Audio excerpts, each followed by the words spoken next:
За сайн байцгаана уу Золбоо TV-ийн та бүхэндээ энэ өдрийн мэндийг хүргэе. Тэгэхээр өнөөдөр та бүхэндээ зориулаад бүр маш чухал бичлэг бэлдсэндээ бүр маш их баяртай байна. За ямар бичлэг юм бэ гэвэл та хэрвээ нарциссист найз охинтой бол, та хэрвээ нарциссист эхнэртэй бол, та хэрвээ нарциссист ээжтэй бол, ийм нарциссист эмэгтэй хүн эрэгтэй хүнийг хэрхэн сэтгэл зүгээр нь хүчрхийлдэг юм бэ гэдэг сэдвээр ярилцах болно. Тэгээ бичлэгийг эхлүүлэхээс өмнө нэг зүйлийг анхааруулад хэлэх нь зүг баха. Энэ бичлэгийг би өөрийнхөө бодлоор хийгээгүй шүү. Бас AI-аас асуугаагүй. Энэ бичлэгийг Солонгосын сэтгэл зүйчдийн ярьсан тэр яриануудыг YouTube-д тавигдсан байгаа яриануудыг бадж агаад нэгтгэхэд та бүхэнд хүргэж байгаа шүү.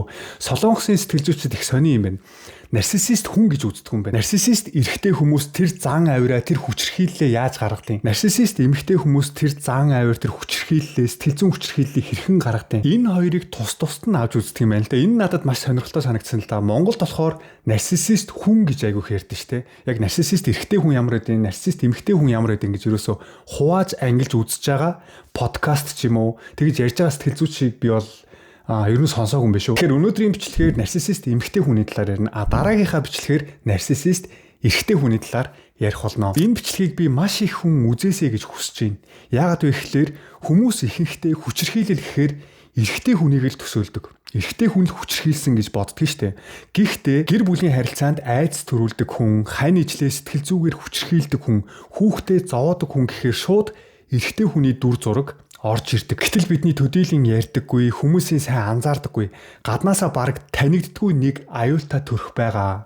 Тэр нь нарциссист эмэгтэй, нарциссист найз охин, нарциссист эхнэр, нарциссист ээж. За яагаад энэ сэдв ялангуяа өнөөдрийн манай Монголын нийгэмд чухал вэ гэвэл эмэгтэйчүүдийн хүчрхийлэл ихэвчлэн ил байдаггүй, ил гараад байдаггүй.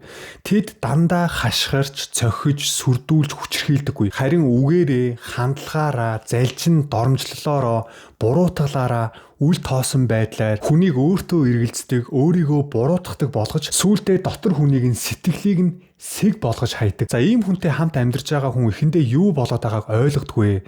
Зүгээр л нэг тийм сонин мэдрэмж төрөөд байдаг.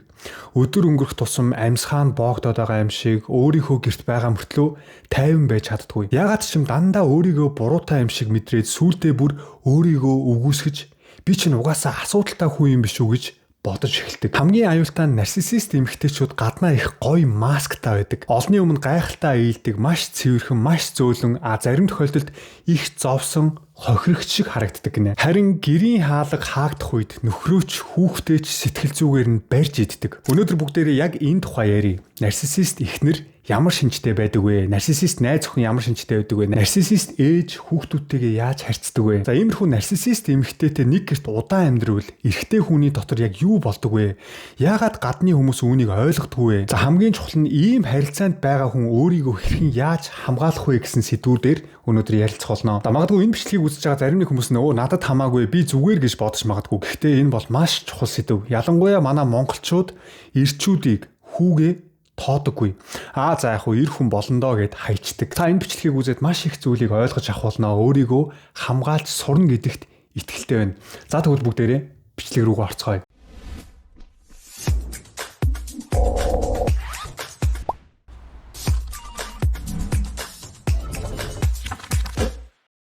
Хамгийн нэгт нарциссист эмэгтэйг танихад яагаад хэцүү байдаг вэ? Эмэгтэй хүний хүмүүс зөөлөн, халамжтай, өрөвч, өөрийгөө золиослогч гэж харах нь их. Эмэгтэй хүнийг хүйтэн, тооцоотой, харгис, сэтгэл зүйн хүчрхийлэгч байж болно гэдгийг дийлэнх хүмүүс бодохгүй амьдардаг. Тийм учраас нарциссист эхнэр, нарциссист ээжийн хажууд амьдарч байгаа хүмүүс зовлонгоо бусдад ярихад хүндрэлтэй хэцүү байдаг гинэ. За эрэгтэй хүмүүс найз охиныхоо, эхнэрийнхээ эсвэл ээжийнхээ асуудлыг хүмүүст ярихаар юу гэдэг вэ гэхлээр эмэгтэй хүн муулаадах юм, эр хүн байж арчаагүй юм, ганц эхнэрээ, ганц найз охиноо аргалаад аваад явчих чадахгүй байна уу? Эмэгтэй хүн болгол угаасаа ааштай байдэн штэ. Эрэгтэй хүмүүс тэгэл дуугаад төвчээл амьдрах ёстой штэ. Эхнэр чинь эсвэл ээж чинь чиний төлөө л хэлж байгаа штэ. Чамааг л бодож байгаа штэ. Чи ямар сүртэй эмзэг юм бэ эр хүн байж. Танаа эхнэр, танаа ээж гаднаа их ажилсаг бусдад тусалдаг мундаг хүн шиг л харагддаг штэ. Гэх мэтчлэн зүгээр л эрэгтэй хүн гэдэг хүүсээр нь тусгаарлаад сэтгэлийнх нь үгийг сонсох хүн баг байдаггүй. За нарциссист эмэгтэй хүнтэй амьдарч байгаа дийлэнх эрчүүд хохирогч болоод маш их ганцаарддаг гинэ. За яг одоо энэ хохирогч гэх үгийг сонсохоор дийлэнх эрчүүдийн дотроос үгүй гэсэн бодол шууд гарч ирж байгаа. За яагаад гэвэл багаасаа эр хүн хүчтэй байх ёстой. Эр хүн ойлгох ёсгүй. Эр хүн ямагт ялж байх ёстой. Эр хүн бүгдийг даван туулах ёстой гэж тархиа угаалгаж өссөн учраас хохирогч гих үгийг сонсох төдийд л үгүй би хүчтэй эр хүн гэсэн эсэргүүцэл дотроос нь төрдөг гинэ. Ирчүүдээ бид нар энэ хохирогч гэдэг үгийг зөвөр ойлгох хэрэгтэй шүү. Хогийн өөдгүй эрэхтэй. Жинхэнэ хохирогч хоёр өөр шүү. Өөртөө буруу өгч би л буруу ойлгоод байгаа юм байна гэж эргэлзэх хэрэггүй. Та өнөөдөр сэтгэл зүйн хүчирхийлэлд өртөөд явж байж болно. Хүмүүс өнөөдөр таныг буруугаар ойлгож байж болно. Яагаад вэ гэвэл та нарциссист эмэгтэй хүнтэй хамт амьдарч байгаа учраас. Нарциссист эмэгтэй хүмүүс сайхан ааштай, амьдралынхаа төлөө их золиос гаргаж байгаа мэт дүр үзүүлж чаддаг. Их төвчээртэй харагдана. Сайн ээж, сайн эхнэрийн дүрд маш сайн орж чаддаг. Гэвч гэр дотроо бол өөр. Тэнд л жинхэнэ төрхөн гарч ирж идэг. За хоёрт нарциссист эхнэр нөхрөө хайртай ханаа биш хэрэгцээ хангах хэрэгсэл гэж хардаг. За эрүүл эхнэр нөхрийн харилцаа гэдэг бие биенээ хүндэлж, хүлээн зөвшөөрч, хамгаалж, өрөвдөж нэгнийхээ хувийн орон зай руу халддаггүй. Хоёулаа эрэгтэй хиш эрэгтэй, хоёулаа мэдрэмжтэй, ядрах эрэгтэй, алдаа гаргах эрэгтэй, хил хязгаартай, бодолтой хүмүүс байдаг. Харин нарциссист эхнэр нөхрөө өөрийн аюулгүй байдлыг хангах хүн, мөнгө олж өгөх машин, өөрийг нь магтаж байх үүрэгтэй хүн, сэтгэлд нь үүссэн хогийг асгах хогийн сав, өөрийг нь төв болгож эргэлдэх ёстой хүн, өөрийн хүслийг биелүүлэх хэрэгсэл гэж хардаг. Тэгэхээр нөхөр нь түүний хувьд амьд хүн биш зүгээр үүрэг гүйцэтгэгч болж хуурдаг. За нөхөр нь өдөржингөө гадуур ажиллаад ирлээ гэж бодъё. Гэртээ ирэж жаахан амрах гэсэн чинь эхнэр нь чи хамт юм хийцэлтэй. Би ч гэсэн ядарч штэ.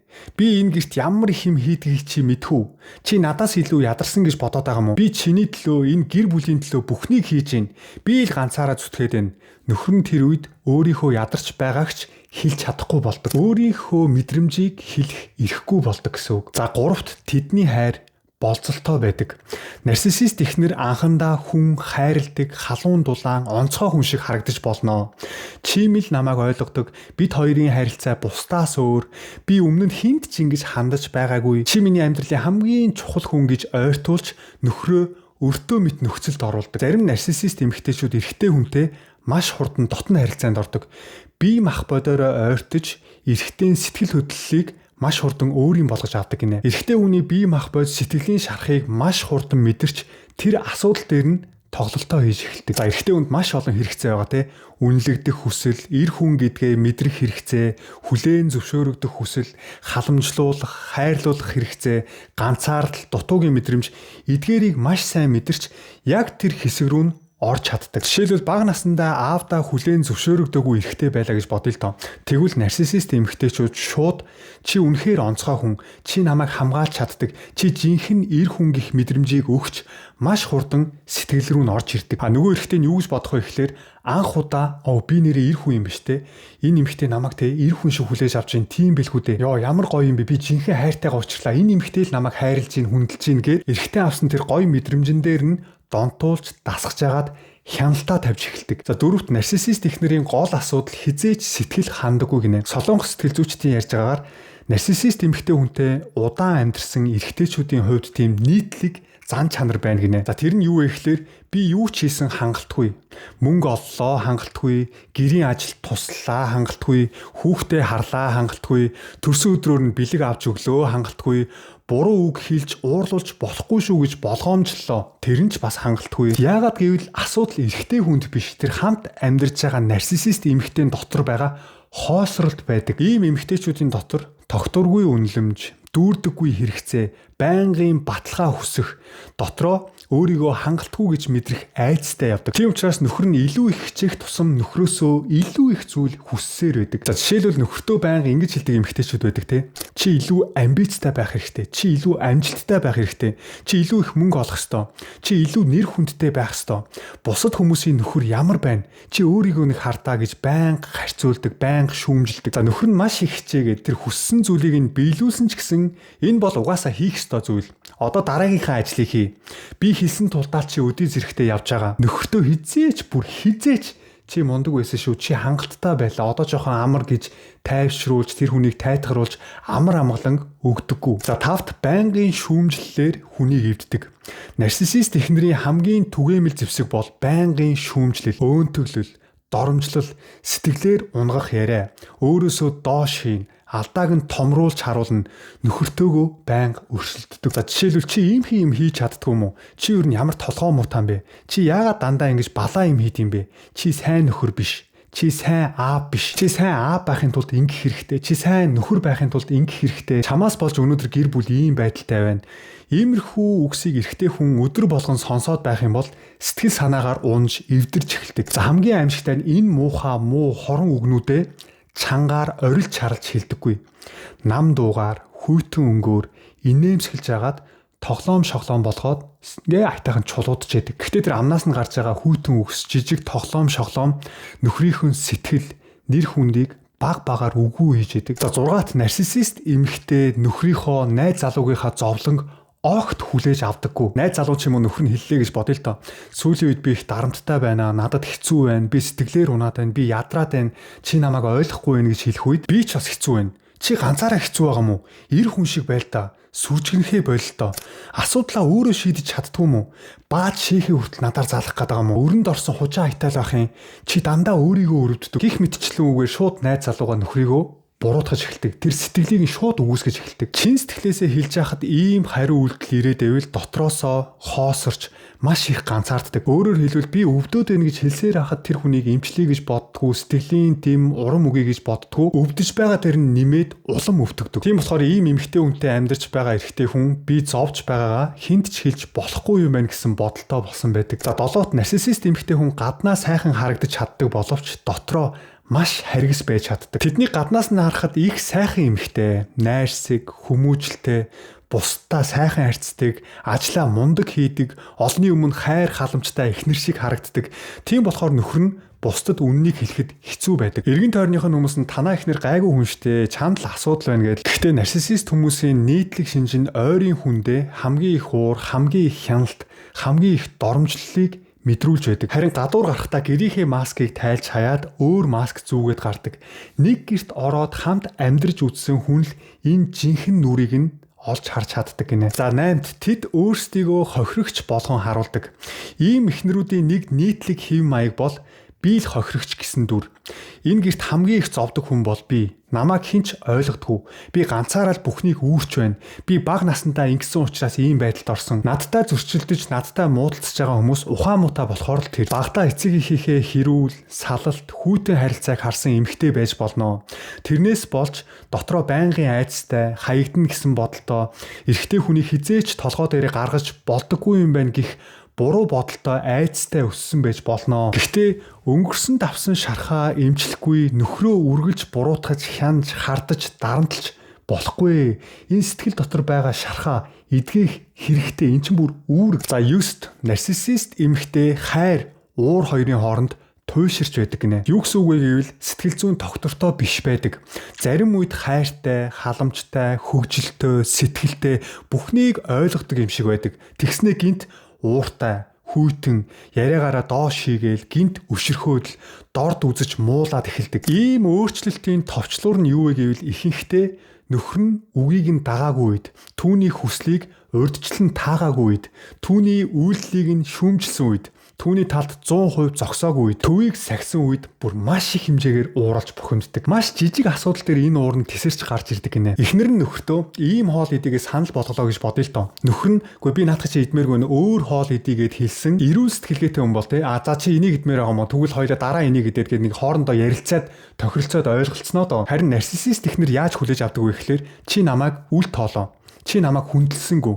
Чи үргэлж миний эсрэг гэж хүлээж авдаг. Тэгэд энэ жижигхэн асуудал нь гэр бүлийн хэрүүл бөө асуудал авчирдаг. За 10-т энэ гаргаж байгаа уур нь асуудал шийдэхийн төлөө биш, шийдэхийн төлөө байдаг гинэ. Нарциссист эмэгтэй уурлахтаа асуудал шийдэх гэж уурладаг вэ. Уураараа өөрийнхөө гомдлыг тайлах, нөгөө хүнээ өвтгөх, буруутгах, үл тоож байгаа дүрээр хяналт тавьж эхэлдэг. Ийм үед орилн, доромжлон, яочлон, тайлбар сонсохгүй, хаалгаа савна, гэрээсээ гараад явна, гэрийнхаа нууц кодыг солино, нөхрөө гэртээ оруулахгүй, хүүхдүүдийнхээ өмнө хүртэл нөхрийгөө янз бүрээр хилж доромжлон. Энэ зорилго нь юу вэ гэхээр эвлэрий намайг ойлгооч биш, чи миний юу мэдэрч байгааг үзгэсэн шийтгэл байдаг. За 11-т нөхрөө тэгш эрэхтэй хүн биш, зарц болгож хардаг гинэ. За нарциссист эмэгтэйтэй иймэрхүү харилцаанд удаан амьдрвэл нөхөр эхнэр хоёрын тэгш харилцаа алга болдгоо. Нөхөр нь сүүлдээ юу худалдаж авснаа тайлагнана, хідэн төгрөг үрснээ тайлбарлана, хинтээ уулзснаа мэдэгдэн, гарахтаа зөвшөөрөл авна, өөрийн хүсэл сонирхлоо хүртэл нууж эхэлдэг. Мөнгөө өөрөө олдог мөртлөө нэг жижигхэн юм авчаад тэрийгэ хүртэл эхнэртэй би ийм авсан шүү гэж тайлагнах хэмжээнд хүрдэг. За жишээ нь нөхөр нь өөртөө нэг цамц авлаа гэж бодъё л доо. Тэгвэл яагаад ийм юмд мөнгө үрээд байгаа юм бэ?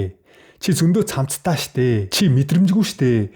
Миний чамд авч өгдөг цамц хувцснууд хангалттай биш вэ нүү? За ингээд сүулдэ бүр нөхөр нь өөртөө юм зориулж авахтаа хүртэл тийм айцтай нэг буруу юм хийж байгаа юм шиг мэдрэмжтэй болдог. За 12-т тэд нөхөртөө итгэдэггүй. Бүхнийг сэжгэлж хардж байдаг. Нарциссист эмэгтэй ихэнх тохиолдолд нөхөртөө итгэж чаддгүй. Яагаад гэвэл тэд дотроо байнгын айцтай. Бусдад итгэх чадваргүй. Хүн болгон өөрийг нь ашиглан хуурна гэж боддог.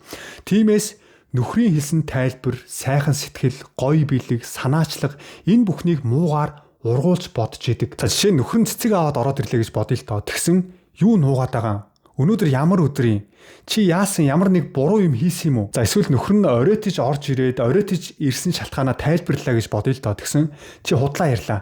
Чи намайг тэнэг гэж бодоод байгаа юм уу? Чи юу хийж авсан? Хинтээ уулзсан? Шууд нөхөр рүүгээ дайрч эхэлдэг. Ингээд сэтгэл зүгээр дарамтлуулаад ирэхээр эрэгтэй хүн, найз залуу нөхөр нь юу ч хийсэн миний буруу болоод байна. Юу ч хийсэн миний буруу юм байна гэсэн буруу ойлголттой болдог. За 13-т нарциссист эмэгтэйчүүд дотн харилцааг зэвсэг болгож ашигладаг. Энэ бол маш чухал сэдв шүү.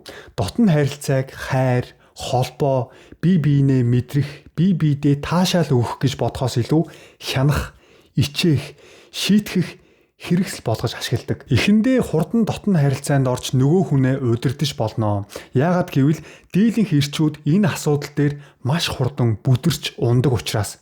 Гэвч харилцаа удаашрах тусам эсэргээрээ нөхрийн хүслийг шоолох, ичээх, чи зөвхөн энийг л боддөг юм уу гэж боомлох, чамд асуудал байна. Заавал өнөөдөр хийх ёстой юм уу? Чи мөн надад ингэж хандж байгаа юм уу? Чамтай ястаа ойртохгүй дээ. Чи миний биед хүрээд үзээрэй. Гих мэтэр бэлгийн харилцааг хайр биш, эрэгтэйг удирдах хэрэгсэл болгодог. Харин эрэгтэй хүний хувьд найз охинтой, эхнэртэй мөртлөө маш их ганцаарддаг, татгалцсан, хаягдсан, үл тоогдсон мэдрэмж, ичхүүр, дотн байдал хүсэх, ирэхгүй мэт мэдрэмж дотор амьдэрдэг болдог. За 14-т нарциссист эмэгтэй найз залууга нөхрөө гэр бүл найз нөхдөөс нь салгадаг. Шалтгаан нь нөхрийн эргэн тойрны хүмүүсийг аюул гэж хардаг. Яагаад гэвэл нөхрийн найз, ах дүү, хамаатан садан, ээж аав, ажлын хүмүүс нь үннийг хэлж магадгүй гэж айдаг. Жишээлбэл ойр дотных нь хин нэгэнтэй тэр эрэгтэйд чи яаж төвчдөг юм бэ? Чи яаж ийм дарамтанд амьдардаг юм бэ? Чи одоо бүр хангалттай төвчж байна. Чи ингэж хэлэлтэй гэд зөвлөгөө өгнө штэ. Тэгэж зөвлөгөө авахуулахгүй тулд тэр эрэгтэйг эргэн тойрных нь хүмүүсээс нь шууд тусгаарладаг гэж байгаа байхгүй юу? Тэгээд ямар арга ашиглаж эхэлдэг вэ гэвэл аав, ээж, дүү, хамаатан садан найзуудыг нь муулна. Тэр хүмүүс чамайг ашиглаж гин гэж манипуляц хийн. За жишээлбэл найз залуу ч юм уу нөхөр нь найзтайгаа уулзах гээд гарах гэсэн чамд гэр бүлээс чинь илүү найз чинь чухал да. Тэр найзууд чинь чамд дандаа муугаар нөлөөлдөг үстэй. Надтай байхаас залхаж байна уу те? Гих мэтчлэн нөхрөө айжмаар ойр дотных нь хүмүүсээс холдуулдаг. За 15-т тэд хадмын талтайгаа харилцаагаа сүйтгэдэг гинэ. Нарциссист эхнэрийн хувьд хадмууд нь түүнийг үргэлж магтаж, үргэлж түүний талд орж, үргэлж түүнийг зөвтгөхгүй л бол дайсан нь болдгоо. Намайг гадуурхдаг, намайг доош нь хийдэг, чамайг надаас булааж байна гэж мэдэрдэг гинэ. За тэгээд уйлаа майлаа, гомдол гээд жинхэнэ драм тоглож эхэлдэг. За ийм бөө юм болоод эхлэнгуут нөхөр нь төрсөн гэр бүлээ орхих, эсвэл эхнэрийн уурыг хүлээн зөвшөөрж загнуулж амьдрах гэсэн хоёр муу сонголтын дунд л үлддэг. За 16-т тэд өөрсдийнхөө хийсэн бурууг хизээж бүрэн үүрдэггүй, хизээж бурууга хүлээн зөвшөөрдөггүй. Нарциссист эхнэрийн хамгийн хэцүү зүйл бол огт бурууга хүлээн зөвшөөрч уучлалт гуйдаггүй. Тэд өөрсдийн алдаа, уур, буруу бодол, буруу үйлдэл, асуудал бүхний шалтгааныг нөхөрлүүгээ найз залуу руугаа түлхэх хандлагатай байдаг. Жишээлбэл чи надад тэгж хэлээгүй бол би ингэхгүй байсан. Чи гэртээ иртэрсэн бол ийм юм болохгүй байсан. Чи намайг ингэтлээ уурлуулаагүй байсан бол би тэгж хашгирахгүй байсан. Чиний буруугаас болоод тэр ажил бүтээгүй. Чи л намайг ийм болгож байна.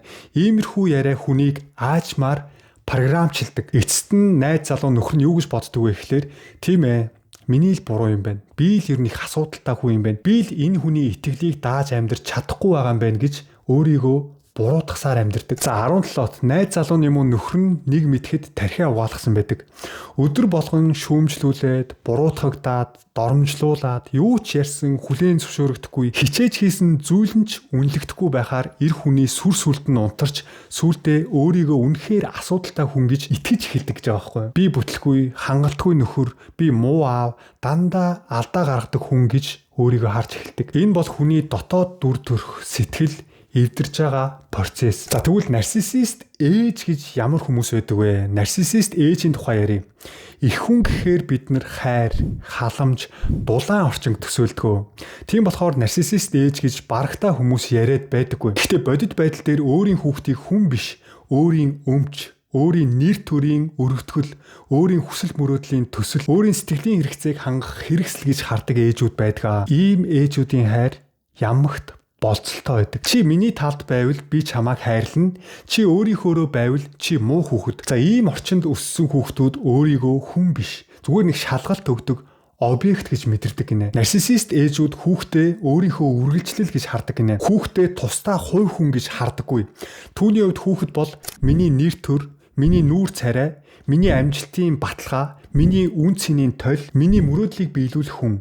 Тиймээс хүүхэд ямар сургууль сурч байна, ямар харагдж байна, хэр амжилт гаргаж байна. Бусад хүмүүс хүүхдийг нь яаж харж байгаа нь хүүхдийнх нь аз жаргалаас илүү чухал. За жишээлбэл хүүхэд нь онц дүү аваад сайн сурлаа гэж бодъё л доо.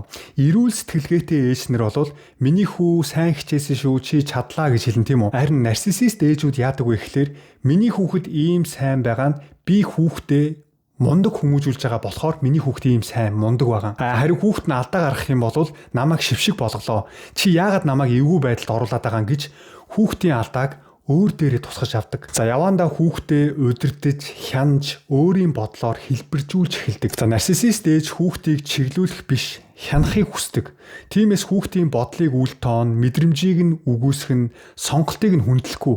Хувийн хэл хязгаарыг нь зөрчинө, өөрийн хүссэн дүрд оруулах гэж оролддог. Жишээлбэл хүүхэд нь би энэ дугууланд явмааргүй байна гэж хэллээ гэж бодъё л доо. Эрүүл сэтгэлгээтэй ээжнэр яагаад явмааргүй байгаа, ямар шалтгаанаар явмааргүй байгаа, чи юу мэдэрч чинь, явмааргүй байгаа мэдрэмжээ ээжтэй хэлээч. Миний хүү дургүй байвал заавал явах шаардлагагүй гэж тэр хүүхдийн хувийн орон зайг хүндэлж харьцаж чаддаг. За харин нарциссист ээж чи юу ч мэдэхгүй. Би чиний төлөө юу хийхээ мэднэ. Чи миний үгийг даг. Би чамд ингэж мөнгө зарж байхад би чамайг өсгөх гэж ямар их зовсонг мэдхүү. Одоо чи миний үгэнд орохгүй надаас сүрж эхэлж байгаа юм уу? Тэр хүүхдийн мэдрэмж ээжийн хувьд огт чухал биш. Ерөөс тоохгүй. Өөрийнх нь тэр үзэл бодол, өөрийнх нь мэдрэмж чухал болохоос. За нарциссист ээж өөрийн уур, гомдол, бухимдал, хоосрлыг дотроо зохицуулж чаддаг. Тэгээд тэр бүхнээ хүүхэд рүүгээ хасгадаг. Жишээлбэл би чамайг хамгийн их хайрладаг гэж хэлчихэд дараа нь чамаас олж би амьдралаа алдсан. Би чиний төлөө бүхнийг хийсэн. Чи яагаад намайг зовоогоод байгаа юм бэ гэж дарамтлагдаг хүүхдээ. Тэр үед хүүхэд нь ээж намайг хайрладаг. Гэхдээ би ээжигээ хайрлаж чадахгүй байна. Би ээжигээ өвтгөж байна гэж өөрийгөө би л буруу юм хийгээд байгаа юм байна гэж бодож эхэлдэг. Ийм хүүхдүүд дийлэнх тохиолдолд өөрийгөө маш их буруутгадаг хүн болж өсдөг. Өөртөө мэдрэмж, айцтай, тайван бус байдал, хит таалагдах гэсэн хүсэлд донтож өсдөг. Яагаад вэ гэвэл хүүхэд насанд нь тэр авах ёстой хайр, халамж, хамгаалах, өөрийнх нь орон зайг хүлээн зөвшөөрөх, зүгээр л байгаагаар нь хайрлах, үнсэх, тэврэх энэ бүх мэдрэмжийг сэтгэлдээ дүүргэж чадаагүй учраас тэр бүх мэдрэмжээ өөр газруудаас хайж эхэлдэг. За бас нарциссист ээжүүдийн нийтлэг шинж хүүхдүүдтэйгээ тэгш харьцдаггүй, тэгш хайрладаггүй гинэ. Нэг хүүхдээ төгс хүүхэд болгоно, нөгөө хүүхдээ асуудалтай хүүхэд болгож хардаг. Нэг нь ээжийн бахархал, ээжийн урдаа барьдаг үзүүлэн, ээжийн дуртай хүүхэд, нөгөөх нь байнга загнуулдаг, хангалтгүй гэж харагддаг, анзааралгүй орхидог, хамаг амьдралын буруутан болдог. Энэ хоёр хоёулаа эрүүл хүмүүжил биш ээ. Мундаг сайн хүн болсон хүүхэд ч бас өөрийнхөөрөө байж чаддаггүй. Тэр зөвхөн ээжийнхээ хэрэгцээ төсөл болж өсдөг. Харин үл тоогдсон хүүхэд хайргүй, хүйтэн, хүлээн зөвшөөрөгдөх хүсэлтэй, хоосон сэтгэлтэй хүн болж өсөх тохиолдол маш их байдаг. Тэгэхээр ийм ээжүүд хүүхдийнхаа тэр мэдрэмжийг хэлхийг хүсээд байгаа зүйлийг нь огт ойлгодгүй, ойлгоё ч гэж боддгоо. Хүүхдийнхээ гомдол, айдас, гуниг, шарах, ядаргааг огт хүлээж авдаггүй. Хүүхэд уйлвал ингэж сүржигнэхээ бол чи хитрхи сул дорой байна. Би чамаас хэцүү амьдралыг туулсан. Чи над шиг амьдарч үзсэн юм уу? Чиний насан дээр би ингэдэг байсан. Чиний насан дээр би ийм юм хийж бүтээсэн. Энэ бол юу ч биш гэж хүүхэдтэй манипуляц хийдэг. Энэ үед хүүхэд миний мэдрэмж буруу юм байна. Би юу мэдэрч байгаагаа хэлж болохгүй юм байна гэсэн бодолтой болж өсдөг. Энэ бодол нь насанд хүрсэн хойно ч үргэлжилдэг. Ийм хүүхдүүд том болоод өөрийнхөө мэдрэмжинд итгэдэггүй хүмүүсийн үгээр амьдардаг хүн болдог. За нарциссист ээжийг танихад хамгийн хэцүү зүйл нь гаднах дүр. Тэд хүмүүст тусалдаг, их хандив өгдөг, шашин шүтлэгтэй, их тусч хүн шиг харагддаг. Би хүүхдийнхээ төлөө бүхнийг хийдэг гэж байнга ярьдаг. Гэхдээ энэ бүхний ард нэг зүйл нуугдаж байдаг. Тэр нь жинхэнэ хайр биш, харин үнэлэгдэх хүсэл. Өөрөөр хэлбэл хийж байгаа зүйл нь гаднаасаа халамж шиг боловч дотроо магтуулах, сайн хүн гэж харагдах, өөрийн дүр төрхийг хамгаалах, хүмүүсийн өмнө өөрийгөө зөвтгөх зорилготой байж болно. Тийм болохоор нарциссист ээжийн хүүхэд үннийг хэлэхэд маш хэцүү байдаг. Яагаад гэвэл хүн бүр чиний ээж чамааг өсгөх гэж ямар хичээж зовсон гэж бодож байна гэсэн бодолтой байдаг болохоор. Гэхдээ хүүхэд дотроо нэг зүйлийг мэдэрчээдэг. Энэ зүйлийг хүүхэд наснда ойлгоогүй байж болно. Гэхдээ нас бид хүрээд энэ мэдрэмж юу байсан гэдгийг ойлгодог байхгүй юм. Ээж намайг өсгсөн нь үнэн. Гэхдээ намайг ойлгодоггүй байсан. Ээж надтай ажилдаг байсан нь үнэ. Гэхдээ ээж намайг хайрлаагүй. За тэгэхээр нарциссист эхнэр нарциссист ээжийн зан авирын ард ихэхдээ бага насны хит шүүмжлэл эсвэл хитрүүлсэн магтаал, тогтургүй хайр, нарциссист эцэг эхийн нөлөө, багтаа авсан гүн шарах, би зөвхөн төгс байвал хайрлагдана гэсэн итгэл үнэмшил нуугдаж байдаг. Нарциссист эмэгтэй хүмүүсийн ард. Тэгэхээр нарциссист эхнэртэй нөхөр, нарциссист ээжтэй хүүхэд хоёрын дотор маш төстөө шарх үүсдэг гинэ. Юу вэ гэвэл байнгын түгшүүртэй байдал, хил хүүгээ бодож айдаг, тайван байж чаддгүй. Гэртээ ч амар амгалан амар тайван байж чаддгүй. Өөрийгөө буруутгах зуршилтай, өөрийн мэдрэмжиндээ эргэлздэг. Би л асуудалтай юм байна гэж байнга өөрийгөө шүүмжилдэг, ганцаарддаг, ичдэг, тусламж хүсхээс айдаг. За энэ маш чухал шүү. Зарим тохиолдолд бүр бие нь өвдөж эхэлдэг нэ. Үс нь унах, үс нь бууралдах, ходоод гидсэн хямрах, зүрхэн дэлсэх, нойр гүдэх, хит ядрах, байнгын толгоо өвдөх гэх мэт. Энэ бол бие чинь аюултай орчинд амьдраад байна гэж хэлж байгаа дохио шүү. За тэгвэл ийм эмэгтэйчүүдтэй яаж харьцах вэ? Яаж өөрийгөө хамгаалах вэ гэсэн асуулт гарч ирж байна те. Одоо хамгийн чухал хэсэг шүү. Ийм эмэгтэйтэй амьдарч байгаа хүн хамгийн түрүүнд нэг зүйлийг ойлгох ёстой. Тэр эмэгтэйг хайрлаад, ойлгоод, твчээд, илүү сайн хүн болоод, илүү их золиос гаргаад өөрчилж чадна гэж бодох нь маш аюултай. Эрүүл сэтгэлгээтэй хүмүүс хайрыг аваад зөөлрдөг болвол нарциссист хүн олон тохиолдолд чиний хайрыг хүртэл ашиглаж, сорж, өөрийнхөө хяналтыг батлах материалаа болгодог. Тиймээс эхний зорилго бол өөрийгөө өөрчлөх биш, өөрийгөө хамгаалах, өөртөө хэл хязгаар тавьж сурах. Хэрвээ ийм харилцааг таслах боломж байгаа бол энэ нь хамгийн зөв алхмаа. Яагаад гэвэл өдөр бүр эвдэж байгаа орчинд үлдэх тусам та өөрийгөө улам алддаг. Гэхдээ хүн болгон шууд харилцаагаа тасалж чаддгүй.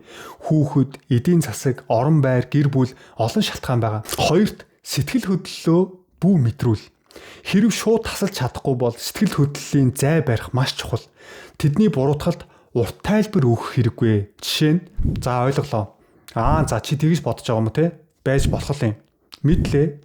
Ойлгож байна. Ингээд л дуусаа. Яагаад вэ гэвэл нарциссист хүн биш те. Таны айц, таны энэ уур бухимдал, гуниг, тайлбар, гимшил энэ бүх сэтгэл хөдлөлөөр хоолдог гэж боддоо.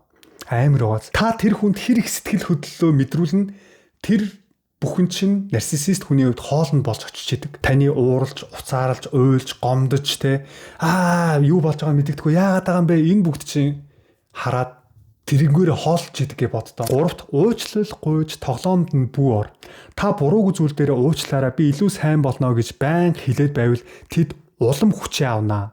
Тэгэхээр шууд ойлголоо. Тэгж бодож байгаа юм уу? Окей гэд товч хариулт өгөхөд л хангалттай. Дөрөвт хил хязгаараа тогтоо. Жишээ нь намайг ингэж доромжлохыг би хүлээн зөвшөөрөхгүй шүү. Ингэж дайраад байвал би яриагаа дуусгалаа. Чамтай дахиж ярихгүй шүү. Шийдвэрээ би өөрөө гарганаа. Намайг бус хүмүүсийн хажууд ингэж доромжилж доошоо хийхийг би хүлээн зөвшөөрч чадахгүй. Энэ бол хэрүүл биш. Энэ бол зүгээр л өөрийгөө хамгаалж байгаа. Тэрийг аюу зүгээр уурлахгүй, бохимдохгүй, сэтгэл хөдлөлөөр биш зүгээр гоё хэлэх хэрэгтэй. Эн чинь над таалагдахгүй байна. Ингэж ярьж байгаа чинь над таалагдахгүй байна. Ингэж дахиж бити яриараа гэж шууд өөрийнхөө хэлмээр байгаа үгийг хэлж сурах хэрэгтэй. Тавт өөрийгөө шалга. Хэрв та ийм хүмүүстэй байнга уулзаад байгаа бол өөрийгөө нэг өнгөж харах хэрэгтэй. Яагаад би ийм нарциссист хүмүүст татагдаад, яагаад миний уулзж байгаа хүмүүс дандаа ийм нарциссист, ийм харгис хүмүүс байгаад байгаа юм бол те? Өөрийгөө шалгахын тулд та хүнд үгүй гэж хэлж чаддгүй. Та өөрийгөө бодохоос илүү хүмүүст таалагдах гэж хичээдгүй. Та багаасаа хайрлуулж, хүлээн зөвшөөрөгдөхийн тулд ямар нэгэн зүйл хийдэг байсан уу? Та байнга өөрийгөө буруутгадаггүй. Ийм зантай хүмүүс нарциссист хүмүүсийн хоол нь болдог. 6-т ганцаараа битгий үлд. Ийм орчинд удаан амьдэрсэн хүмүүс бодит байдлаа анзаарч харж чадхаа болдог гинэ. Тиймээс найз, ах トゥ у, зөвлөгч, туршлагатай сэтгэл зүйч зэрэг 2-3 итгэж болох хүнтэй ярилцах хэрэгтэй. Нэг хүнд биш. Хид хідэн хүнд ярь. Хэрв бүгдээрээ ижлэхэн зүйл танд хэлжээвэл, танд ижлэхэн зүйл зөвлөжээвэл та өөрийгөө илүү бодитоор харж эхэлнэ. 7-т бичиж тэмдэглэл. Хэлсэн үг, болсон үйл явдал, нөхцөл байдлыг бичиж тэмдэглэл. Яагаад гэвэл нарциссист хүмүүс бодит байдлыг мушигдаг, маш сайн манипуляц хийдэг, маш сайн газлайтинг хийдэг. Та өөрөө хүртэл өөртөө эргэлзэж эхэлдэг. Нэрээ надад тэгж хэлсэн байлгүй, миний буруу байсан болов гэж эргэлздэг байхгүй юу? Тэгэхээр та тэмдэглэл хөтөлснөөрөө өөрийнхөө бодит мэдрэмжээ хамгаалж чадна. За 8-д та өөрийн үн цэнээ сэргээ. Та зүгээр л байгаагаараа үн цэнтэй хүн шүү. Та юу ч хийгээгүй байсан ч та зүгээр л үн цэнтэй хүн. Та хайрлагдсан.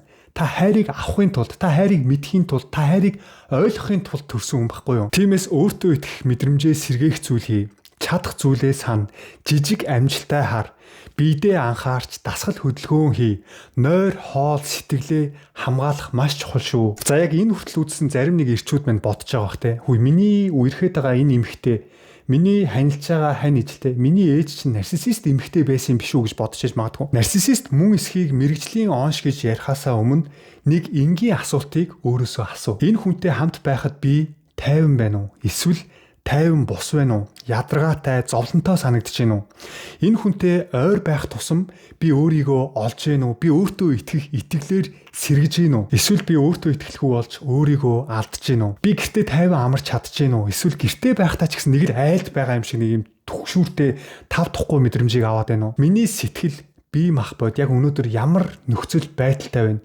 Энэ сэтгэл таны байгаа байдал чинь л та ямар хүнтэй амьдарч байгаагийн чинь үр дүнийг хилээд өгнө. Хэрвээ та эрэгтэй хүн мөртлөө, эр хүн мөртлөө өөртөө итгэх итгэлгүй, ямарваа нэгэн зүйл хийхээс айдаг, хин нэгэнтэй юм ярихаас хүртэл айдаг, ямар ч юм хийх хүсэлгүй, тийм нэг унжижсэн сулбгар эр хүний сүр сүлдээ алдсан нэг тийм эрэгтэй хүмүүс байдаг шүү дээ.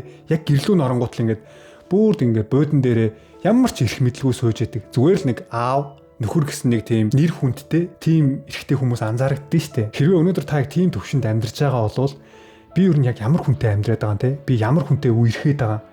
Би ер нь яг бага наснда ямар амьдралыг туулсан? Энэ бүгдийг нэг эргэцүүлж бодоод энэ харилцаагаа маш нухацтай дүгнэх цаг болсон гэсэн үг шүү. За эцэст нь нэг зүйлийг маш тод хэлмээр байна. Эмэгтэй хүн гэхээр л аюулгүй гэсэн үг биш ээ. Их хүн гэхээр л хайрлаж чаддаг гэсэн үг биш. Эхнэр гэхээр халамжтай гэсэн үг ч биш.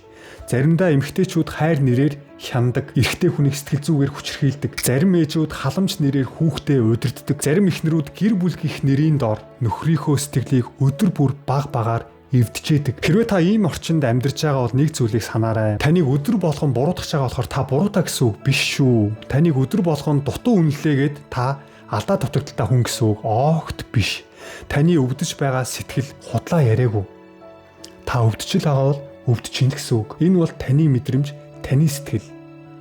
Энийг зөвхөн та өөрөө л мэдэрнэ. Би ингэж өвдөх хэсгүй. Би ер нь эр хүн мөн үү? Би одоо юм өөрийгөө хамгаалдаг, хувиа хичээсэн хүн юм бах та гэж өөрийгөө битгий буруутгаарай. Хор хөнөөлтөө орчингоос зай барих нь амиа хичээсэн зан огт биш шүү. Хил хязгаар тогтоох нь муу хүн гэсэн үг биш. Өөрийгөө аврах нь амьдралын хамгийн зөв шийдвэр. Бусдыг хүндэлж хайрлах маш чухал. Гэхдээ эхлээд өөрийгөө аврах номер 1 тавигдах ёстой. Өөрийгөө хамгаалах чухал. Өвчтөө хүнд эмч хэрэгтэй байдгийн адил эхлээд өөрийгөө эмчил. Үннийг хай, үннийг ол, үнэнтэйгээ нүүр тул, бүү цухтаа. Үнэн таны дэргэд байгаа гэдэгт итгээрэй. За тийм өнөөдрийн миний бичлэгтээ хамт байсан үзэгчид та бүхэндээ маш их баярлалаа. Тэгвэл Золбоо TV-тэй дараагийнхаа бичлэгээр уулзтлаа. Түр баяртай.